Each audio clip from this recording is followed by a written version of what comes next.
In this video, we'll break down a story that started thousands of years ago, but still haunts people around the world.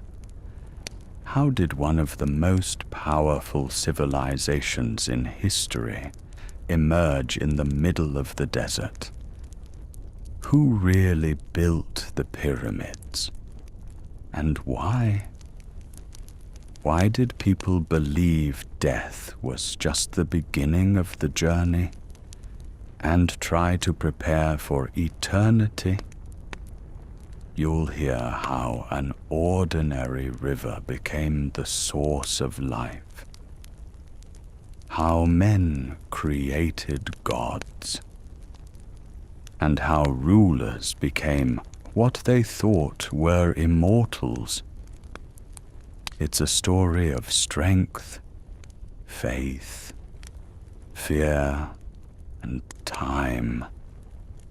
A story where greatness meets mystery, and the answers are still hidden under layers of sand.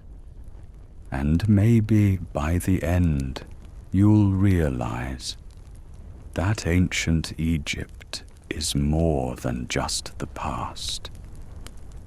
It's a mystery that's still watching us. Let's begin. After Egypt became part of the Roman Empire, its history did not disappear, but it changed. Profoundly, irreversibly. It was no longer the center of independent power. It no longer determined its own fate. There were no pharaohs. There was a Roman province, Roman legions, Roman laws. Decisions were made thousands of kilometers away, in the city on 7 hills, which cared nothing for the ancient gods of the Nile. And yet, life went on. Peasants went out into the fields. Artisans worked in their workshops. The Nile flooded every year, just as it had flooded 1,000 years ago, and 2,000, and 3. The river's rhythm knew neither conquests nor changes in power. It simply continued. The Romans quickly understood Egypt's greatest wealth. Not gold, not stone, not secret knowledge. Grain. The fertile soil of the delta could feed vast armies and vast cities, and Egypt became the empire's larder. Its bread, its foundation, its quiet, unobtrusive pillar. Centuries passed. Rome grew weak. It fell apart.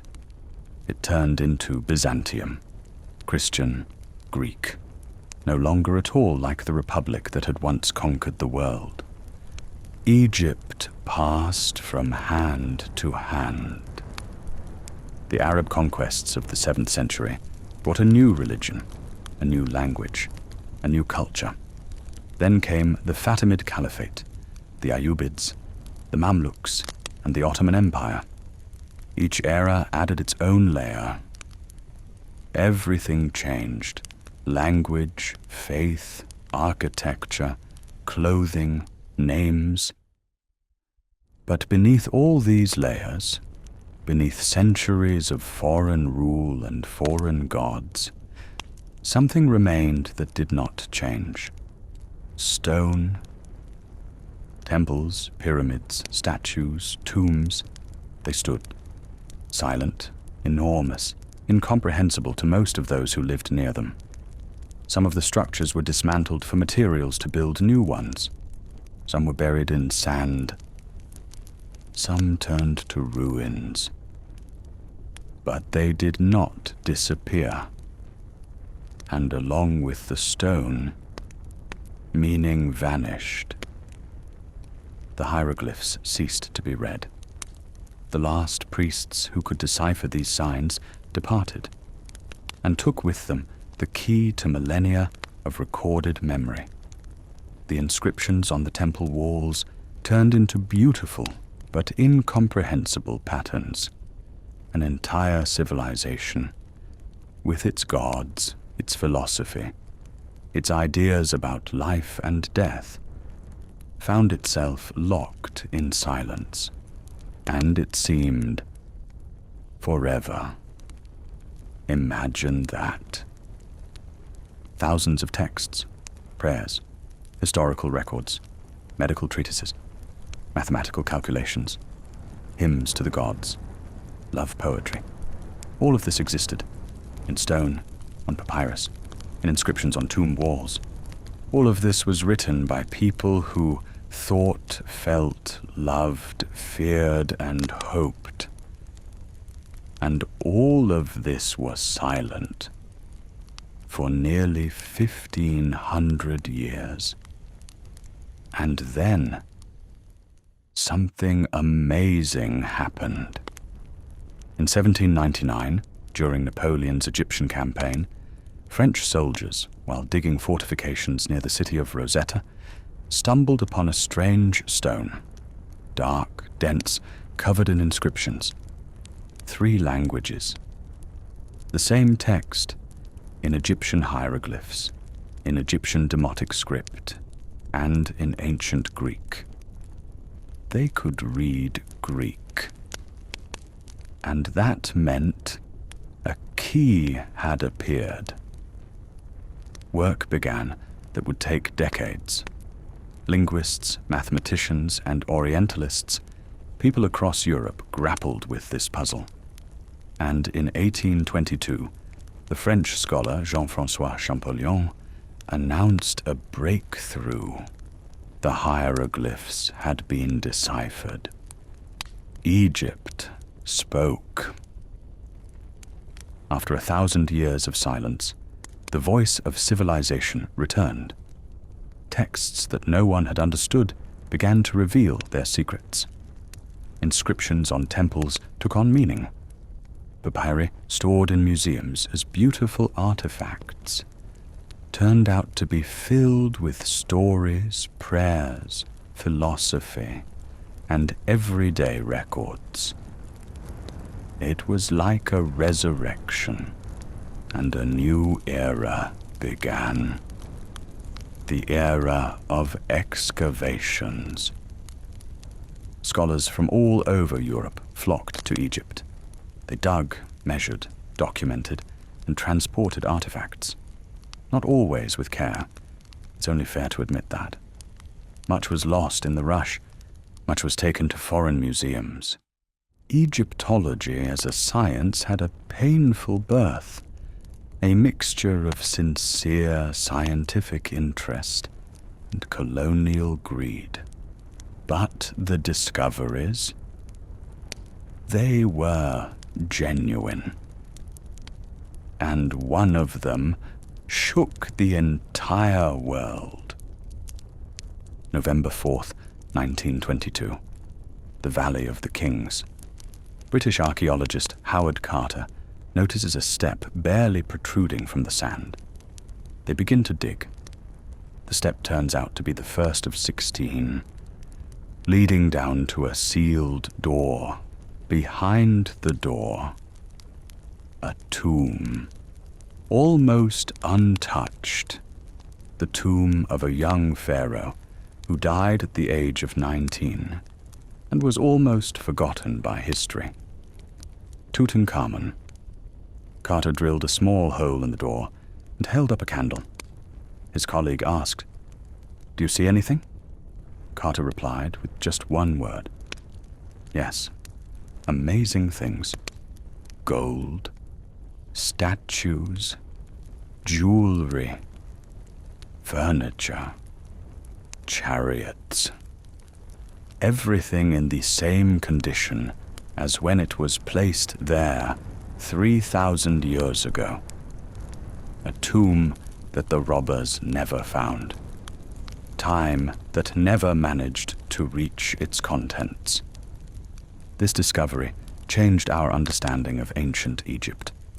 Not because Tutankhamun was a great pharaoh. He wasn't. but because for the first time people saw all of this with their own eyes, not in descriptions, not in reconstructions, but in reality, just as it was thousands of years ago. More than 100 years have passed since then. Egyptology has become one of the most advanced historical disciplines. We know more about ancient Egypt than we do about many civilizations far closer to us in time. We read their texts, understand their religion, know the names of their kings and ordinary people, and reconstruct their daily lives. And yet, questions remain. Exactly how the pyramids were built remains a subject of debate. What technologies they used, what knowledge they attained, what lies behind certain texts. We do not know for certain. Every new discovery brings not only answers, but also new questions. And perhaps that is precisely what makes Egypt so special. It is not closed off. It is not exhausted. It has not turned into a museum exhibit that can be studied once and forgotten. It continues to ask questions. If you look at Egypt today, you will see a modern country. Cities, roads, people, everyday life that differs little from life anywhere else in the world. But nearby, literally just a few steps away, is another world. The pyramids stand where they stood 4,500 years ago. The Sphinx looks in the same direction it has always looked. The temples rise above the ground, a little weathered, a little faded, but alive. They do not move. They do not change. They simply are. And there is something about this that is hard to put into words. Something you can physically feel when you stand nearby. A sense of the depth of time, of the fact that the world existed long before you, and will continue to exist after you. And if you put it all together, this entire history, from the first settlements on the banks of the Nile to the present day, one thing becomes clear. This is not just the history of a single country. It is a story of how humanity learned to understand the world, learned to live in harmony with nature, not to fight against it, but to work alongside it, learned to create order out of chaos, learned to build, not for a single year, not for a single generation, but for centuries, learned to ask questions about death, about meaning, about what remains after us, questions we still ask today, with the same words, with the same anxiety, and with the same hope. Imagine that you are standing in the midst of silence. Not the kind of silence we are used to, not the kind that exists between the sounds of the city, between car horns and strangers' conversations, but a different kind, deep, ancient, almost endless. Before you lies a desert. The sand stretches beyond the horizon, smoothly, without end. The wind slowly glides across the earth's surface, stirring up fine dust that immediately settles back down. There is no rush here. There has never been a rush here. And it feels as though time works differently here. It hasn't stopped. No, it just moves differently, slower, deeper, as if every second here weighs more than anywhere else. And it is right here that the pyramids of Giza rise. They don't just stand. They are present. These are different things. To stand is to occupy a space. To be present is to fill the space around you. And that is exactly what the pyramids do. You sense them before you see them. A certain shift in the air. A certain weight, not oppressive, but substantial. Like the presence of a very old, very calm being. You look at them, and in that moment, a strange feeling arises, as if you found yourself next to something much older than you, older than your parents, older than their parents, older than any name you've ever known. These structures were built more than 4,500 years ago. Pause on that number. 4,500 years. At that time, none of the civilizations we study in school existed. Rome had not yet been founded. Greece had not yet written its poems. Most of the cities that are considered ancient today did not yet exist. But the pyramids were already standing. But before we talk about what they mean, let's talk about how they were built, because that in itself is a mystery. Each stone block weighs between 2 and 80 tons. Not kilograms, tons. There are more than 2,300,000 such blocks in the Pyramid of Cheops alone, and they are laid so precisely that it is almost impossible to insert even a knife blade between them. How? This question remains unanswered even thousands of years later. Scientists speculate. Inclined ramps, wooden structures, complex lever systems, thousands of workers laboring in strict rhythm. And this is probably true, partially true.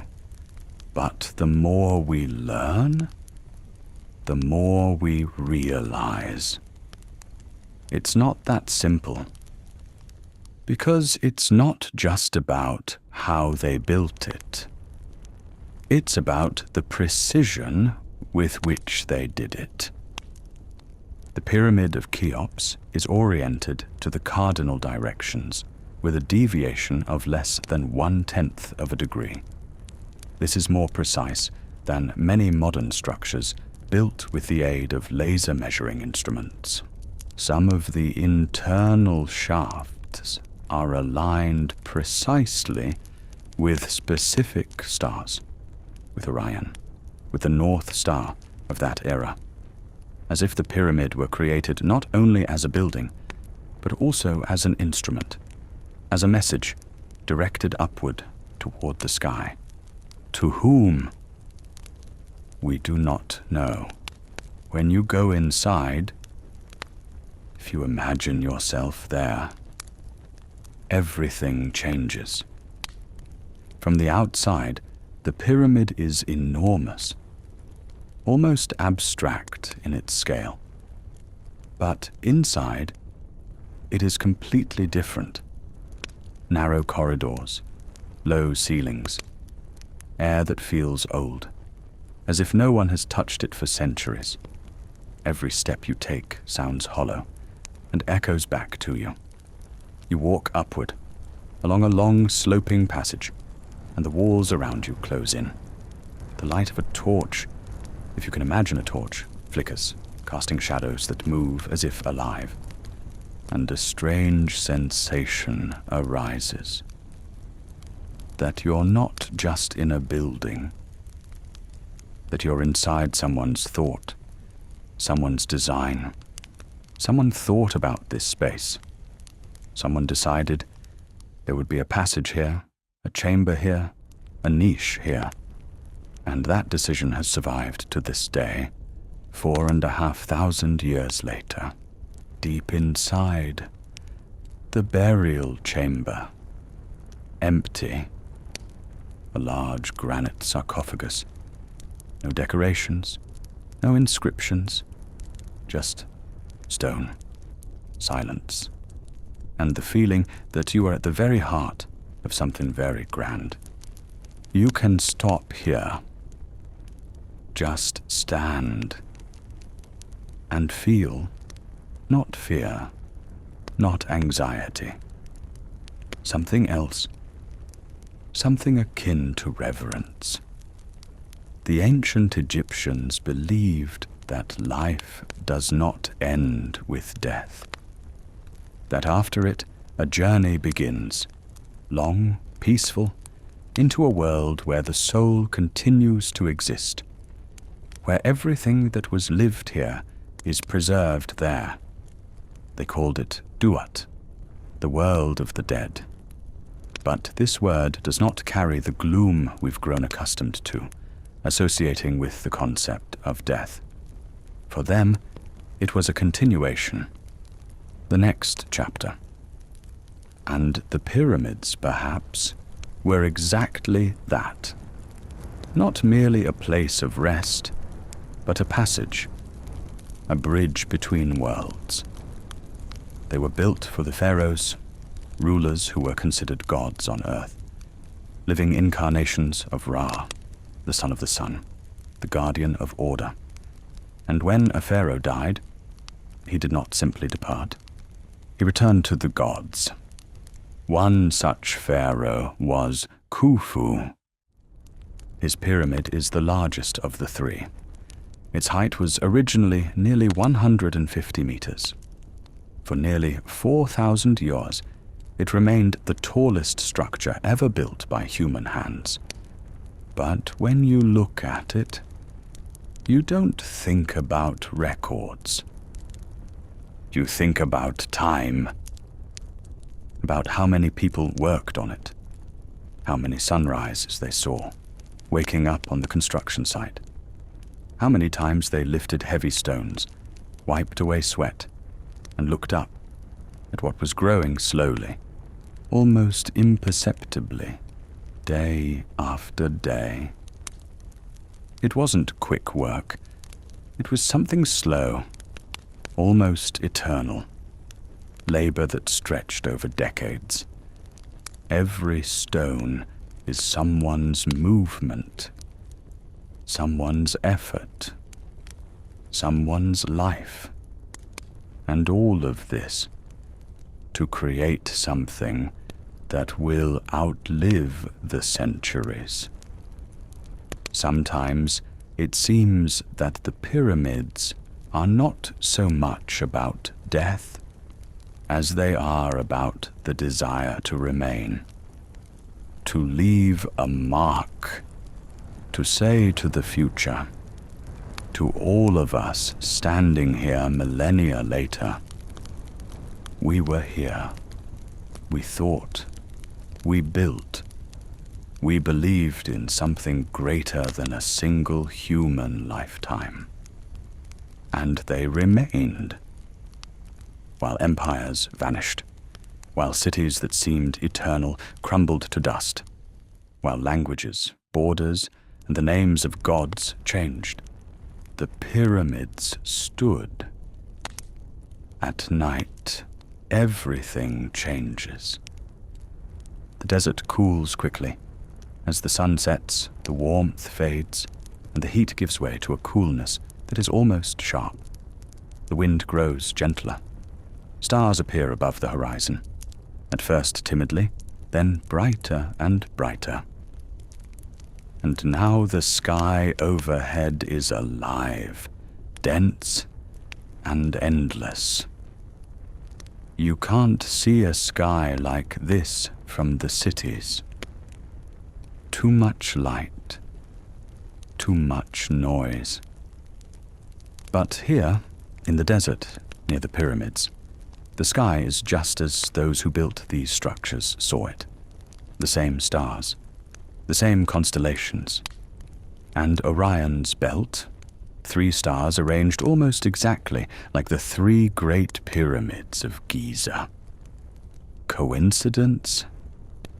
Maybe, but it's hard to believe that when you stand here at night, looking down and then up, and you realize someone was looking at this very same sky 4,500 years ago and decided something, chose something. In this light, the pyramids look different. They no longer seem heavy. They seem to dissolve into the darkness, becoming part of the night, part of the sky, part of something much greater than stone and sand.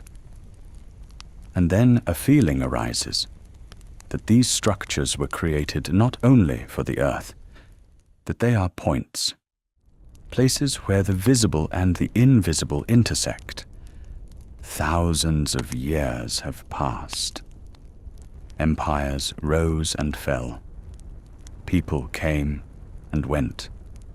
The world changed, endlessly, unstoppably, sometimes cruelly. But the pyramids remained. They survived it all, and they still stand, calm, quiet, motionless, like a reminder, not of power. Power has long since decayed.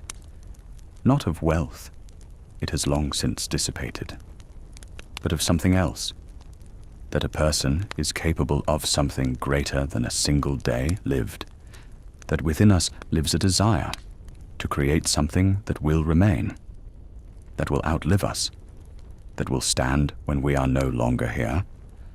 This desire is not new. It is as ancient as the pyramids themselves. And perhaps that is precisely why we still come here. We look, we fall silent, and we feel something for which it is hard to find the words. If you ever find yourself near them, just stop. Don't rush to take pictures. Don't think about what you know or don't know about their history. Just look and wait, because this place doesn't reveal itself right away. It demands silence. It demands time. And if you give it that time, you might not feel fear, not surprise, but something quiet, profound.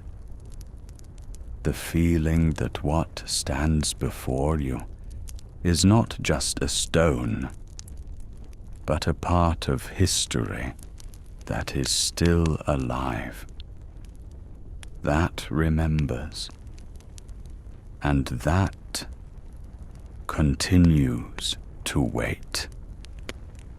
Slowly, calmly, like eternity itself. The history of ancient Egypt does not begin with rulers.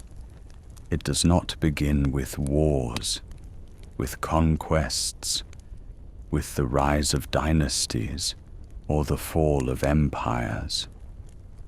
It begins with something quieter, something older, something that was there long before the first stone was laid, long before the first name was spoken aloud. It begins with a river, the Nile. Even the name carries weight. It moves through the mouth slowly, like the river itself, steady, unhurried, inevitable. It is one of the longest rivers in the world, stretching more than 6,000 kilometers through the heart of Africa, cutting across some of the driest, most unforgiving terrain on Earth. Deserts on both sides, vast expanses of sand and rock where almost nothing grows, where the sun burns without mercy, where rain is not a season but a rumor. And yet, here, along this river, one of the greatest civilizations in human history was born. Not despite the desert, because of the river. To understand Egypt, you first have to understand what life without the Nile would have looked like. Imagine standing at the edge of the Sahara, a dry, cracked earth beneath your feet. No shade, no water in sight. The air itself feels hostile, thin and burning. Nothing grows here. Nothing could. Now take a few steps east. Suddenly, green, dark, rich soil, reeds at the water's edge, birds, the sound of flowing water, the smell of something alive. This was the reality of ancient Egypt, a narrow strip of fertile land, in some places only a few kilometers wide, running along the banks of the Nile, like a ribbon through an ocean of nothing. On one side, life. On the other, desert. The Egyptians even had names for these two worlds. The black land, Kemet, was the dark, fertile soil of the riverbanks. The red land, Deshret, was the desert beyond. Two worlds separated by just a few steps. And the difference between them was everything. But what made the Nile truly extraordinary was not just its presence. It was its rhythm. Every year, at roughly the same time, between June and September, something remarkable happened. The river rose. Slowly at first, then more dramatically. It overflowed its banks and spread across the surrounding land, flooding vast areas that had been bone dry just weeks before. To an outsider, this might have looked like catastrophe. To the Egyptians, it was a gift. Because when the water receded, weeks later, as the river returned to its banks, it left behind something precious. A thin layer of dark, nutrient-rich silt deposited across the floodplains like a blessing. Soil so fertile that almost anything planted in it would grow. Wheat, barley, flax, vegetables. Enough to feed not just a family, not just a village, but eventually an entire civilization. This annual cycle became the heartbeat of Egyptian life. And the Egyptians built their entire calendar around it. They divided the year into 3 seasons. First came Akhet, the flood season, when the Nile rose and the land was submerged. Then Peret, the growing season, when the waters receded and seeds were planted into the fresh silt. And finally, Shemu, the harvest season, when the crops were gathered and stored before the cycle began again. 3 seasons, 1 river, an entire world organized around water. But the Nile did not only give, it also demanded. Because the floods were not always the same. A good flood was everything. It meant fertile soil, strong crops, full granaries. It meant that children would not go hungry, that the villages would survive another year. But a flood too weak and the silt did not reach far enough. The fields stayed dry, the harvest failed, and famine followed. A flood too strong, and settlements were swept away, canals destroyed, years of work undone in a matter of days. This was the central tension of Egyptian life. The river gave life, but it was never entirely under human control. It had to be watched, studied, understood. And over generations, the Egyptians became extraordinarily skilled at reading it. They observed the patterns of the floods with meticulous care. They noted the height of the water, the color of the silt, the timing of the rise and fall.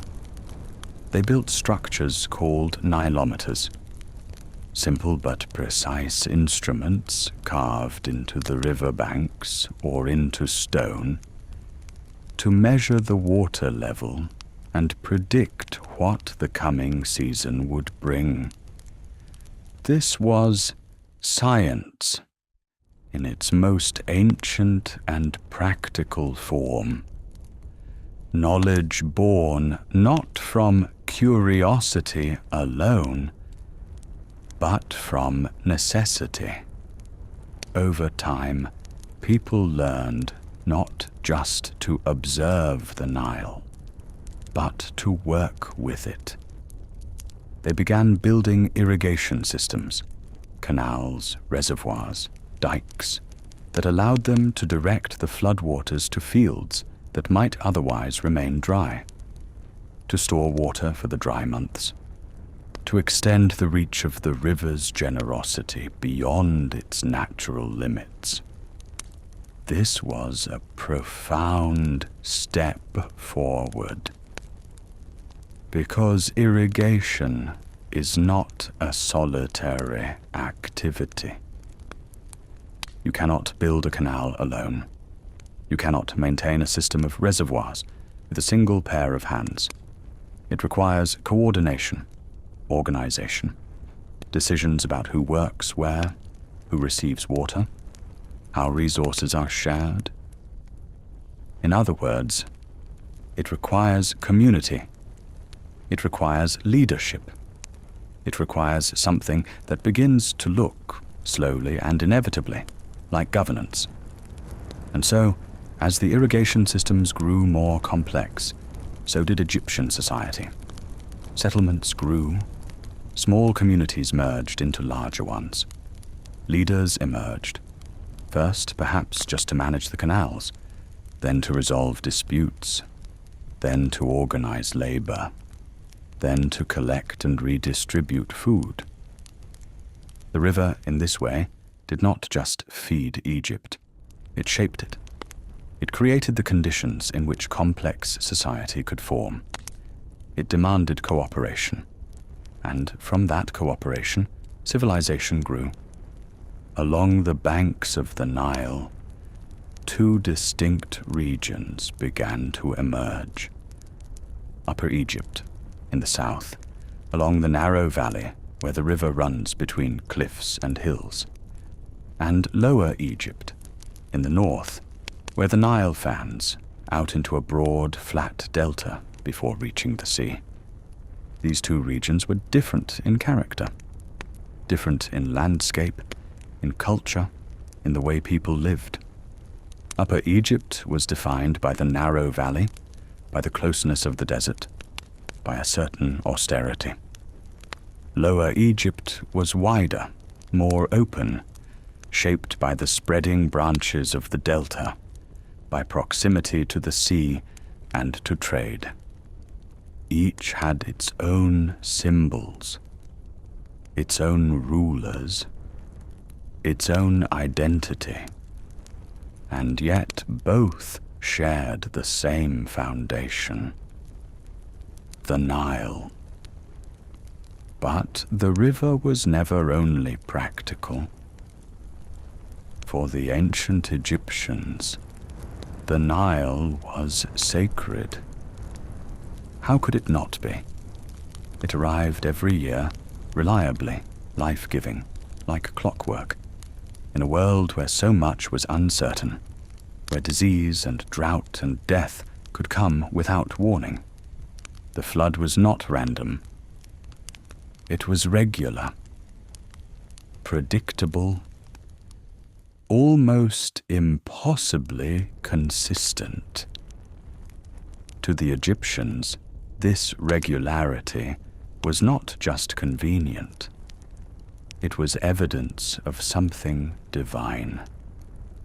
They worshipped Hapi, the god of the Nile's flooding, depicted as a figure with a round belly and blue or green skin, carrying offerings of food and lotus flowers. Not a fierce god, not a god of war or destruction, but a god of abundance, of generosity, of the quiet, steady gift of life. And the Nile's influence on Egyptian spirituality went even deeper than a single deity.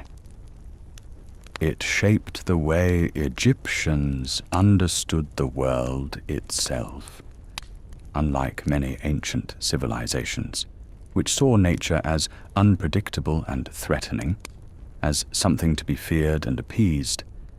The Egyptians experienced nature as fundamentally ordered. The sun rose every morning. The Nile flooded every year. The seasons followed each other without fail. This sense of cosmic order gave rise to one of the most important concepts in all of Egyptian culture: Ma'at. Ma'at was not simply a word. It was a principle, the idea of truth, balance, harmony, justice, the belief that the universe operates according to a deep and underlying order, that life, properly lived, participates in that order, that the duty of every person, and above all of every ruler, was to maintain that balance, to keep the world in alignment with its own deepest nature. A civilization built on a river that flooded with extraordinary regularity, a river that rewarded attention and patience, that punished excess and neglect, would naturally develop a philosophy of balance. The Nile did not just feed Egypt. It taught Egypt how to think. Gradually, over centuries, these foundations, agricultural, social, spiritual, began to produce something larger. Knowledge accumulated. Writing developed. Architecture grew more ambitious. Trade expanded, both along the river and beyond. The skills of one generation were passed to the next, refined, built upon, made more precise. And slowly, out of all of this, out of the silt and the canals, out of the harvests and the seasons, out of the gods and the calculations, and the careful watching of the water, a state began to emerge, a centralized, organized, enduring state, one of the most remarkable in human history. But none of it, not the pyramids, not the pharaohs, not the temples or the hieroglyphs, or the centuries of recorded history, none of it would have existed without the river. Even today, thousands of years later, the Nile remains central to life in Egypt. The land has changed. The dams have altered the floods. The cities have grown. The ancient gods are no longer worshipped. And yet the river still runs, as it always has, steadily, patiently, through the same landscape it has shaped for millennia. And if you trace the history of Egypt back to its very beginning, past the dynasties, past the wars, past the monuments and the myths, you arrive always at the same place.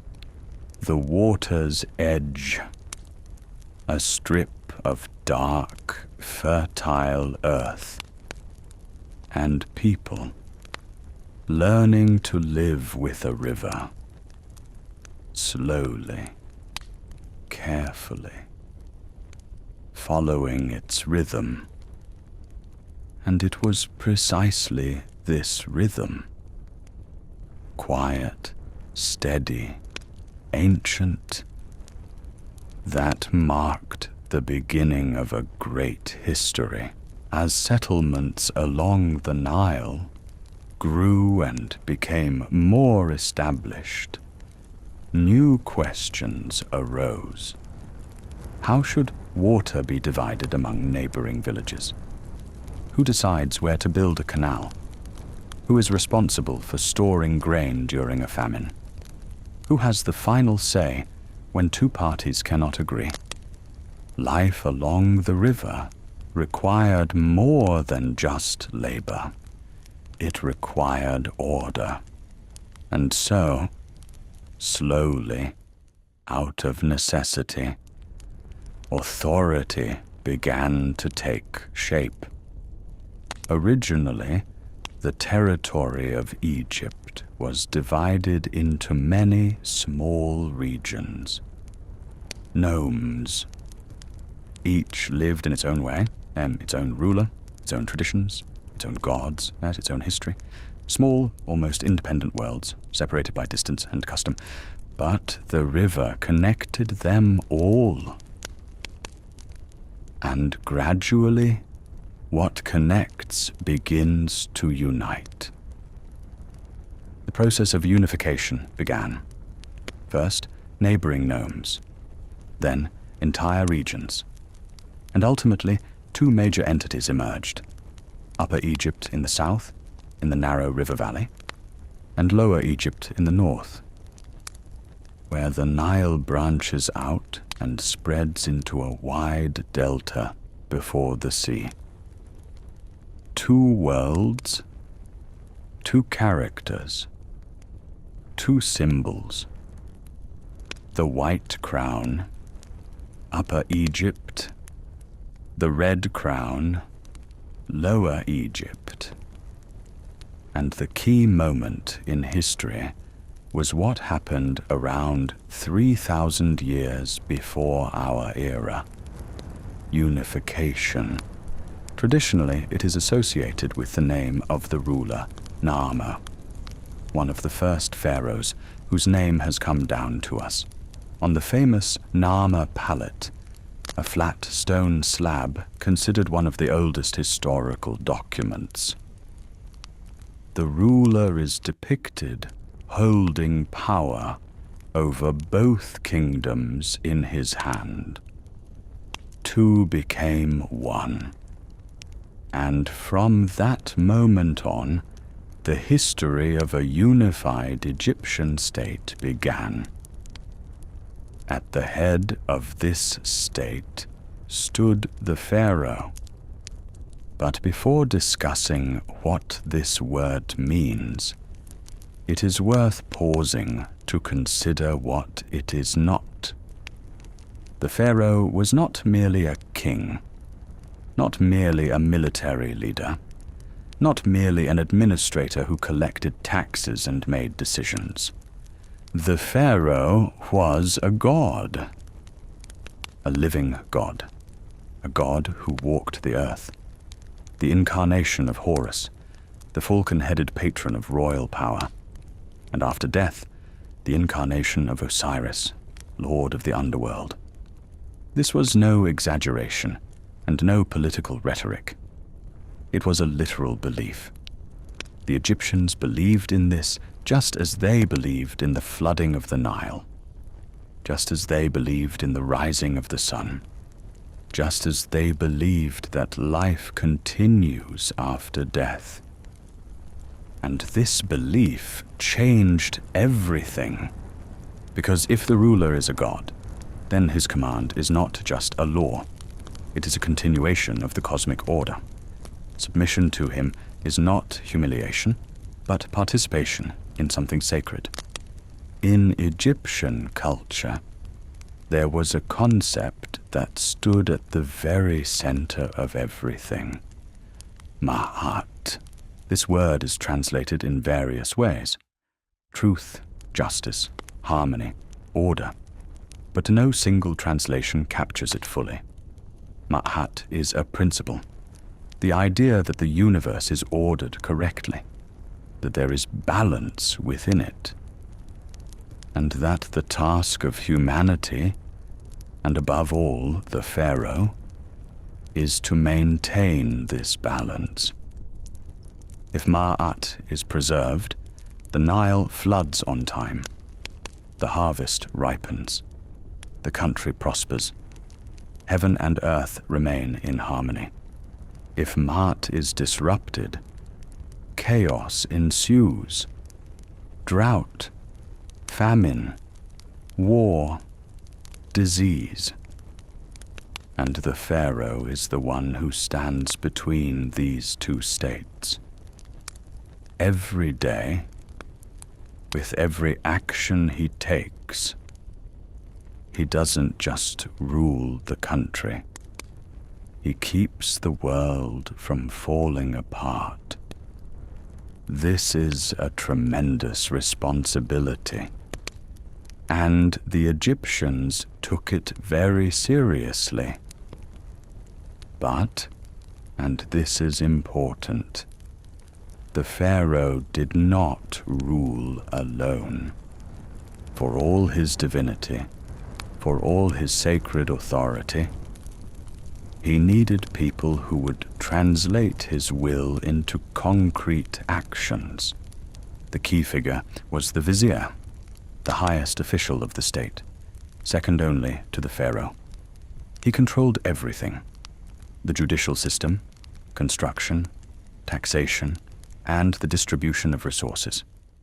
In essence, he was the man who ran the state in its day-to-day practical life. Below the vizier was an entire hierarchy of officials: governors of the nomes, irrigation supervisors, grain keepers. Each was responsible for their own sector, and each reported to their superior. And at the heart of this entire system lay a single profession, without which nothing functioned: scribes. In the ancient world, the ability to read and write was a rarity. Most people, peasants, artisans, even many warriors, had never held a reed pen in their hands. Literacy was a privilege, and those who possessed it were the scribes. They kept track of everything: grain delivered to the granaries, labor hours spent on construction, taxes collected from each nome, the pharaoh's decrees, letters between officials, prayers, and religious texts. It is thanks to them that we know what we know about Egypt today. Their records have survived for millennia. Papyri, inscriptions on tomb walls, texts on stone slabs. All of this is the work of scribes, people who sat, bent over their tools, and meticulously recorded the life of a great civilization. This system was most vividly evident during the period historians call the Old Kingdom, roughly from 2686 to 2181 BCE. This was a time when Egypt reached perhaps the highest degree of centralization and organization in its entire history. The state controlled the distribution of resources throughout the country. Huge projects were planned and executed with a precision that still amazes us today. And the main symbol of this era, its most vivid expression, was the pyramids. We've already talked about them. But now, from a different angle. Because pyramids aren't just architecture. They're proof of what a well-organized system is capable of. Think about it. To build the Pyramid of Cheops, it was necessary to quarry and transport more than 2 million stone blocks, to organize food, housing, and medical care for tens of thousands of workers, plan for years of material deliveries from different parts of the country, coordinate the work of engineers, stonemasons, carpenters, and porters. This is not a spontaneous process. This is the state in action. And here it is worth mentioning something important that has long been misunderstood. The pyramid builders were not slaves. Modern research, discoveries of workers' settlements, medical records, and administrative documents paints a different picture. These were organized work crews, often recruited from peasants during the Nile flood season, when the fields were flooded anyway, and agricultural work came to a temporary halt. They received food, housing, and medical care. Some of them were true specialists, craftsmen who took pride in their work. Inscriptions are found on the walls of their tombs and settlements. Names, sometimes even humor. Names of work crews like Friends of Khufu or Drunks of Menkaura. The people who built the greatest structures of the ancient world left behind more than just stone. They left their names. The pharaoh stood at the center of it all. But his role was twofold. On one hand, an administrator, an organizer, the one who makes decisions, allocates resources, and directs the efforts of thousands of people toward a single goal. On the other hand, a priest, a mediator, one who participates in sacred rituals, builds temples, and offers sacrifices to the gods. One upon whose actions, according to the Egyptians' belief, the very order of things depended. These two roles did not contradict each other. They were two sides of the same coin. Because in the Egyptian understanding, politics and religion were not separate. They were one and the same. Governing the country and maintaining cosmic order were one and the same act. But nothing lasts forever. Even the most stable systems face difficulties. By the end of the Old Kingdom, central authority began to weaken. Local rulers, the nomarchs, gained increasing independence. Resources were redistributed to the detriment of the center. Major construction projects came to a halt, and a period began that historians call the First Intermediate Period. A time of fragmentation, instability, and local conflicts.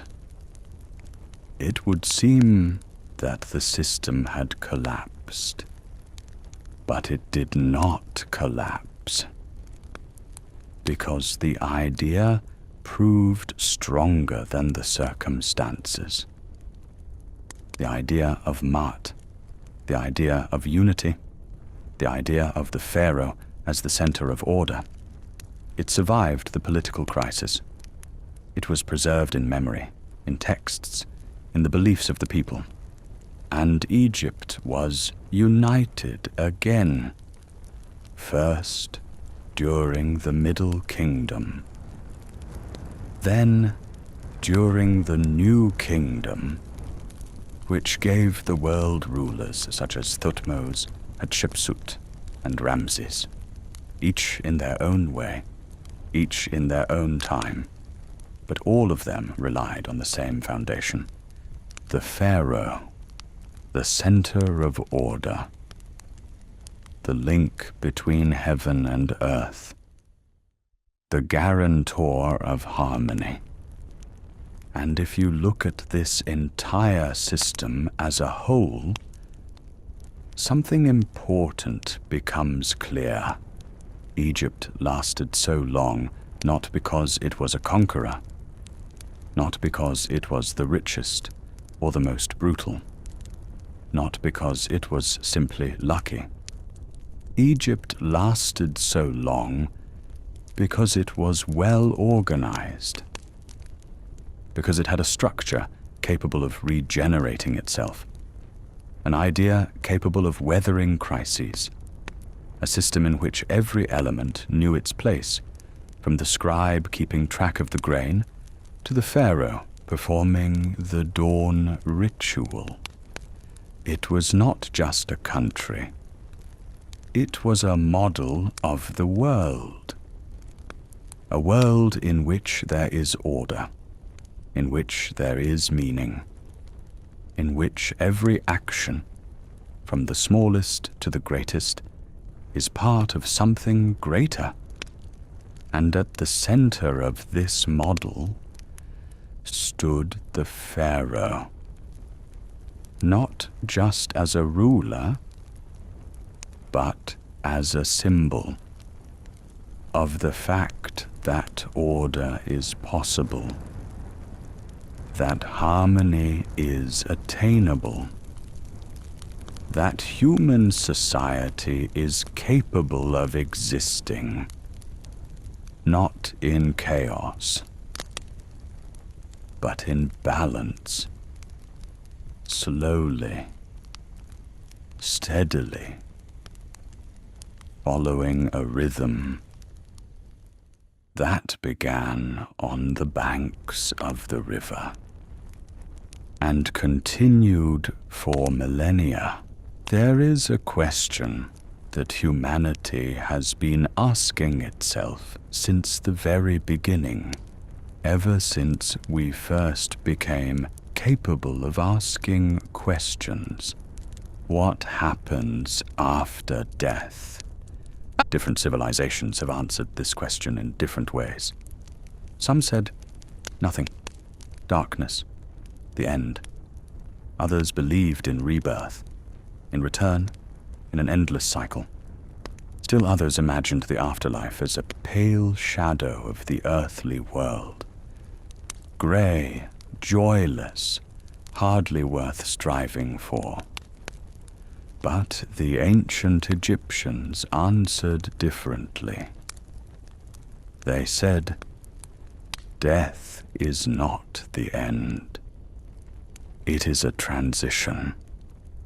Unlike many other cultures, where death was perceived as a cliff, as a closed door, in Egypt, it was an open door, a threshold, the beginning of the next chapter, which, with the right preparation, could turn out to be no worse than the previous one.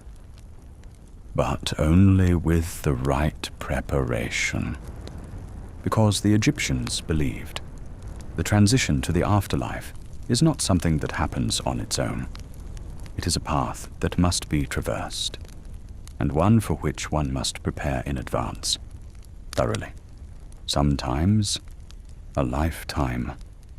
At the heart of this belief system lay a unique understanding of what a human being is. For the Egyptians, a human being was not merely a body, nor just a soul. A person was a complex being consisting of several entities, each of which played its own role. The first was the Ka, the life force, that which gives the body energy, that which makes the living alive. The Ka was born with the person and remained connected to their physical body even after death. The second was the Bia, the individual soul, personality, that which makes each person who they are. Ba was depicted as a bird with a human head, a being capable of moving freely between worlds, between the tomb and the afterlife. And the third, the physical body itself. Not merely a shell, not something that can be discarded as unnecessary, but an anchor, that to which both the Ka and the Ba had to return for existence to continue. And this is where the main problem arose. The body decays. If nothing is done, it will disappear, and with it, the possibility of return, the possibility of continuation. This is precisely why the Egyptians invented mummification. Mummification is not just embalming. It was a complex, multi-stage ritual that could take up to 70 days. 70 days. Think about that. More than 2 months dedicated to a single goal, preserving the body for eternity. The process was strictly regulated. First, the internal organs were removed. The stomach, intestines, lungs, and liver. Each was placed in a separate vessel, a canopic jar, under the protection of one of Horus's 4 sons. Only the heart remained in place, because the heart was special. We'll come back to it later. Then the body was treated with natron, a natural salt that drew out moisture, preventing decay. Next came oils, resins, and aromatic substances. And finally, linen cloths, in which the body was wrapped layer by layer, accompanied by prayers and incantations that the priests recited at every stage. The finished mummy was placed in a sarcophagus, sometimes in several sarcophagi nested one inside the other, like a matryoshka doll. Each was painted, each covered with texts and images, each a part of a single ritual space. It was not a fear of death. It was respect for it, and a desire to meet it with dignity. The tomb, too, was not merely a burial site. It was a house for eternity. The walls were covered with paintings, vibrant, detailed, lifelike. Scenes from the deceased's daily life, feasts, hunting, music, family. Scenes from the journey into the afterlife, texts, prayers, incantations. All of this had practical meaning. It was believed that what was depicted on the walls existed, that painted food could nourish, that painted servants could serve, that words written on stone possessed power. For the Egyptians, language was not merely a means of communication. A word, especially a written word, was an action. It was the creation of reality, and one of the most important texts placed in tombs was the so-called Book of the Dead. It is not a novel or a story. It is a guidebook, a collection of spells, prayers, and instructions that helped the soul navigate the afterlife, to know what to say at certain gates, how to answer certain questions, how to avoid the dangers that lie in wait along the way, because the journey was not an easy one. After death, the soul journeyed to the afterlife, the Duat. The Egyptians did not envision this place as a gloomy dungeon or a disembodied paradise.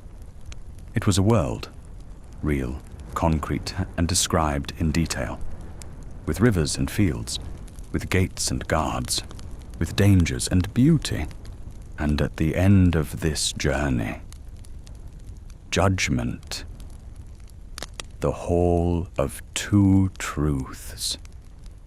Imagine this space. A vast hall, 42 judges, one for every kind of possible sin, sit along the walls. In the center, a set of scales. On one pan, the heart of the deceased. On the other, a feather, the light, almost weightless feather of the goddess Maat, a symbol of truth and justice. The deceased stands before the scales and recites the so-called negative confession, a list of everything he did not do in life. I did not lie. I did not steal. I did not kill. I did not harm any person or animal. I did not speak ill of those who trusted me. And then, the weighing. If the heart is light, if life was lived honestly in accordance with Maat, the scales balance.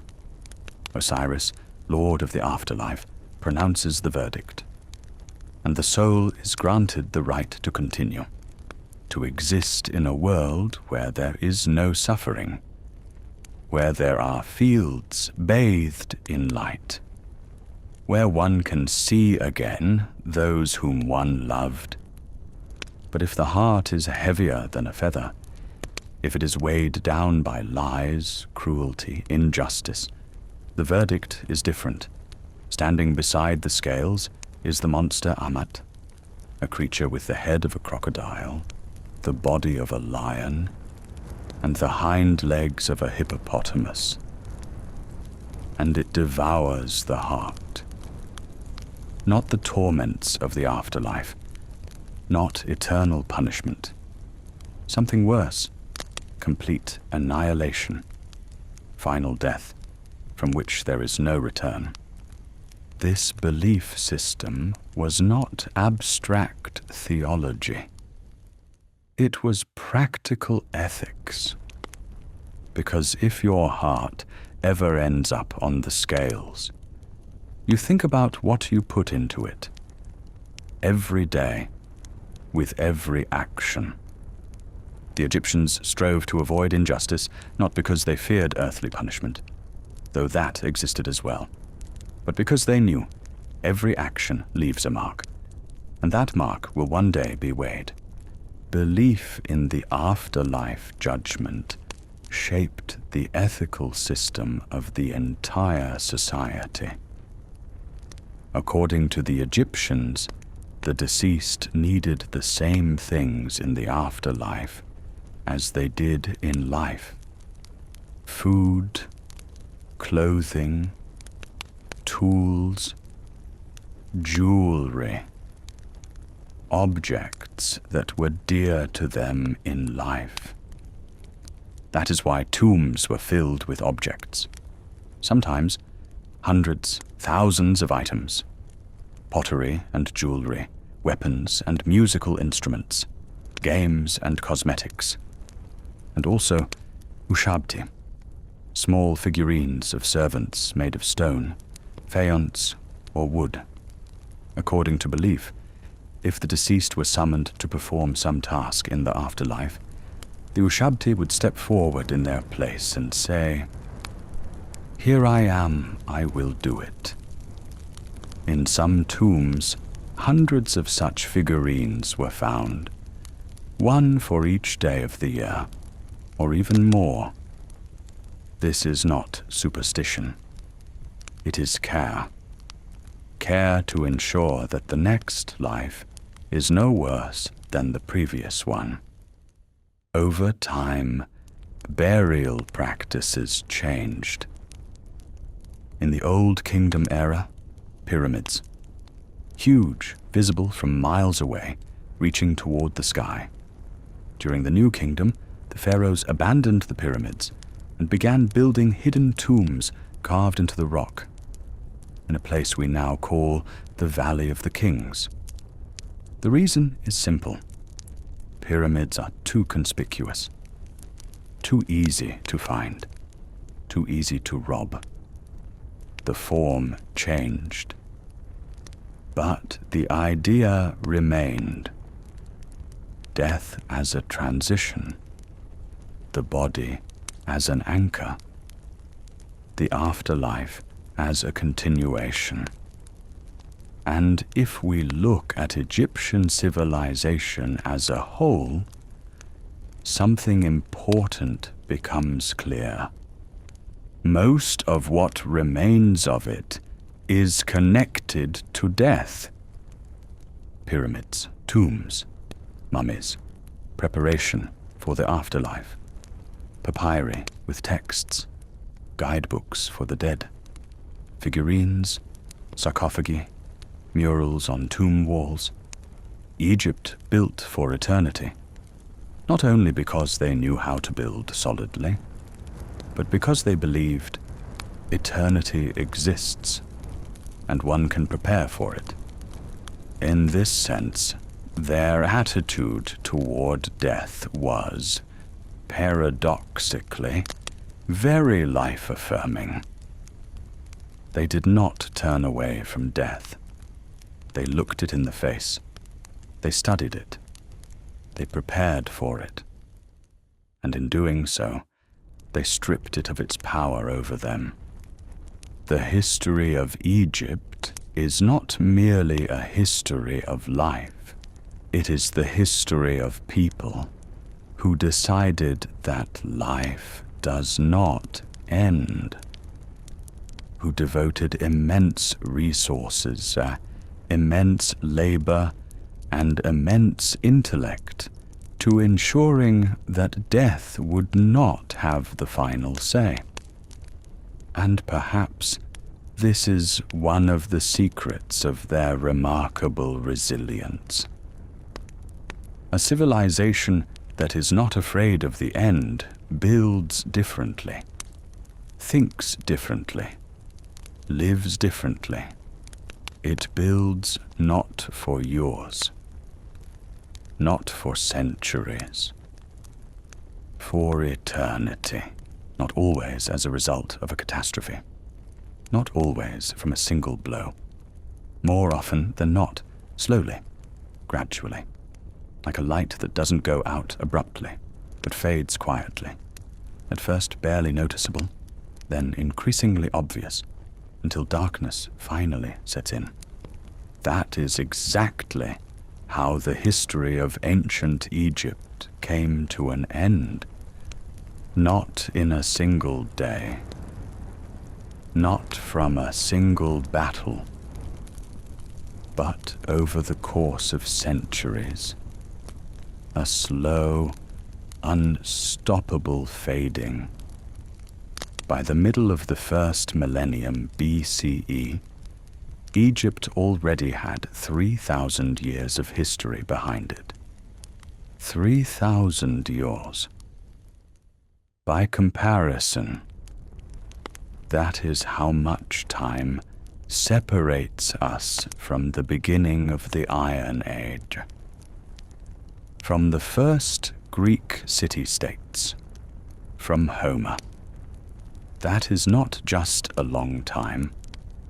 It is almost unimaginably long for a single continuous civilization. Egypt has weathered it all. Periods of prosperity and decline, changes of dynasties, internal strife, invasions, droughts. It fell and rose again. It split apart and reunited. Time and again, it relied on the same foundations. The river, the land, the concept of Ma'at, the institution of the pharaoh. But now the world around it has changed, and it has changed irrevocably. In the north, Assyria was rising, harsh, warlike, merciless. Then came Persia, which created the first truly continental empire, stretching from India to the shores of the Mediterranean Sea. Egypt was increasingly becoming not the center of the world, but a part of it, Not a subject, but an object. Not the one who sets the rules, but the one forced to follow them. At various times, the country was conquered, ruled. Its resources, its grain, its strategic position were exploited. And every time, Egypt survived. It preserved its culture, its traditions, its gods. But every time, it lost something else. And now, 332 BC, an army enters Egypt. But this is no ordinary conquest. At its head is a young Macedonian king. He is 24 years old. He has already conquered Persia, a power that seemed invincible. Now he stands on Egyptian soil. Alexander the Great. The Egyptians greet him, not as an invader, but as a liberator, because not long before the country had been ruled by the Persians, and their rule was foreign, cold, and far removed from Egyptian traditions. Alexander acts wisely. He does not destroy. He adapts. He visits temples. He offers sacrifices to the Egyptian gods. He accepts the title of pharaoh. He makes it clear, I have not come to destroy your world. I have come to become a part of it. And then he founds a city on the shores of the Mediterranean Sea, in the western part of the Nile Delta, where there had previously been only a small fishing village. Construction begins. Wide, straight streets, a well-thought-out layout, a harbor open to the entire Mediterranean, Alexandria, the city that will bear his name, the city that will outlive him, and become one of the greatest cultural centers of the ancient world.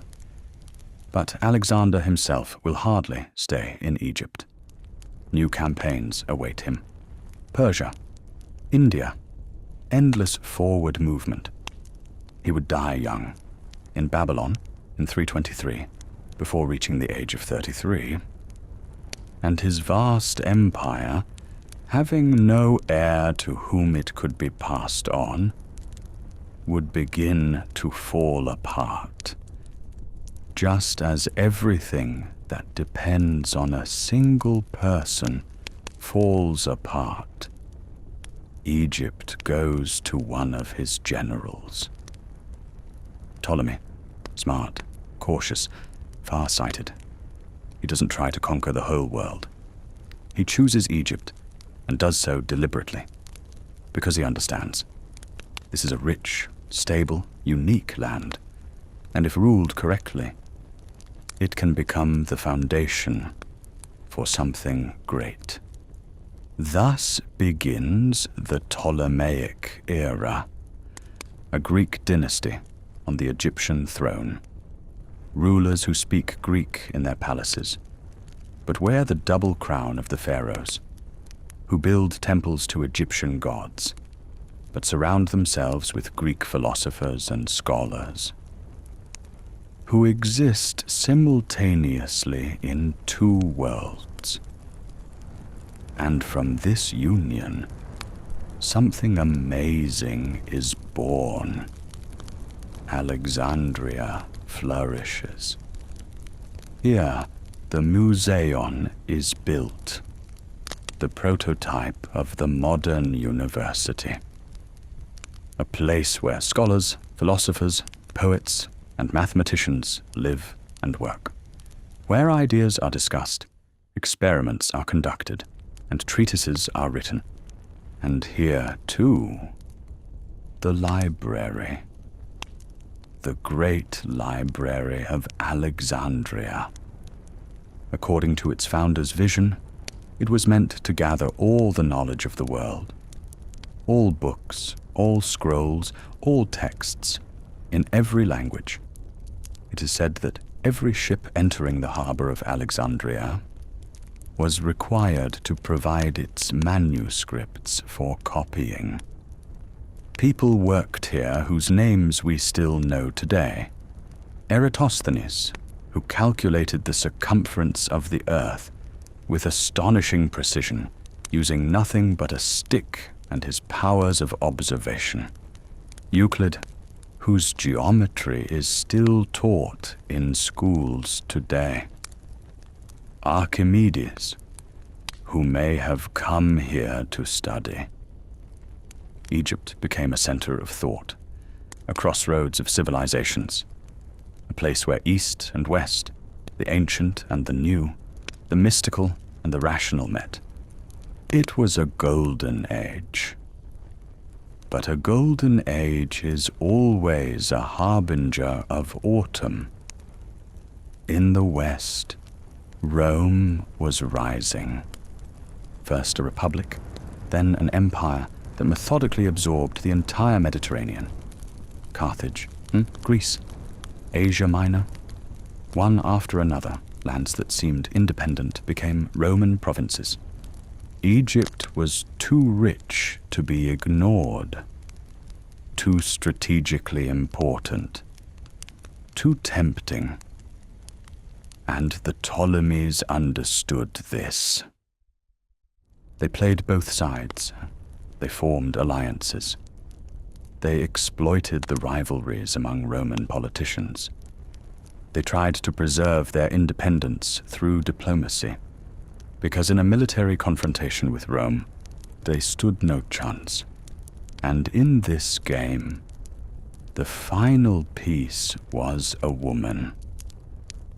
Cleopatra VII, the last of the Ptolemies, the last pharaoh of Egypt. Plays and novels have been written about her, films have been made, legends have been created. And in this flood of images, temptress, schemer, femme fatale, it is easy to lose sight of the real person. And the real person was outstanding. Cleopatra was the first in the entire Ptolemaic dynasty to learn the Egyptian language. Over 3 centuries of rule, her predecessors never bothered to speak to their own people in their language. She did. And according to accounts, she spoke 7 or 8 other languages as well. Greek, Latin, Aramaic, Ethiopian, and Hebrew. She was not merely a ruler. She was a politician in the full sense of the word. Intelligent, flexible, and understanding the balance of power. And she saw that the balance of power was not in her favor. Rome was torn by internal conflicts. Caesar against Pompey, then Octavian against Antony. Cleopatra skillfully exploited these divisions, first by forming an alliance with Caesar, then with Mark Antony, not out of weakness, out of strategy. She bet on people who seemed strong enough to her to protect Egypt. And for a while, it worked. But history rarely allows even the smartest players to win against an opponent who is too strong. 31 BC, the naval battle of Actium, the fleet of Antony and Cleopatra against the fleet of Octavian. A battle that decided the fate not only of 2 people, but of all of Egypt. Antony and Cleopatra lost. What followed unfolded quickly. Antony died. Cleopatra, realizing what awaited her, that Octavian would parade her in chains through Rome in his triumphal procession, chose a different path. She died Exactly how remains a matter of debate to this day. A snake bite is a beautiful legend. The reality was likely more prosaic. But that is not the point. The point is that she chose death on her own terms. The final act of sovereignty. The last decision that remained hers to make. After her death, Octavian, who soon took the title Augustus, declared Egypt a Roman province. Not a kingdom, not a vassal state, a province. 3,000 years. 3,000 years of history, of pharaohs and pyramids, the Nile and Maat, gods and mummies, great victories and quiet defeats, came to an end, not with an explosion, not with a catastrophe, simply by an administrative decision in Rome. And yet, Egypt did not disappear. Its gods continued to exist for a long time. The cult of Isis spread throughout the Roman Empire, from Britain to Mesopotamia. Egyptian priests continued to serve in their temples. The Egyptian language was spoken for several more centuries. The ideas born on the banks of the Nile became part of the very fabric of Western civilization. Through the Greeks, through the Romans, through Christianity, which took shape in part in Alexandria. Egypt did not die. It dissolved into the greater whole that came after it, like a river that flows into the sea and ceases to be a river, but does not cease to exist. The history of Egypt did not end at this stage. It simply took on a new form. But if one were to look for a symbolic turning point, the moment when ancient Egypt became truly ancient, this is it. Cleopatra's death, the end of the last dynasty, the beginning of the Roman province. The curtain falls, after which silence, long, deep, like the silence of the desert, which has always been nearby, and which has survived it all.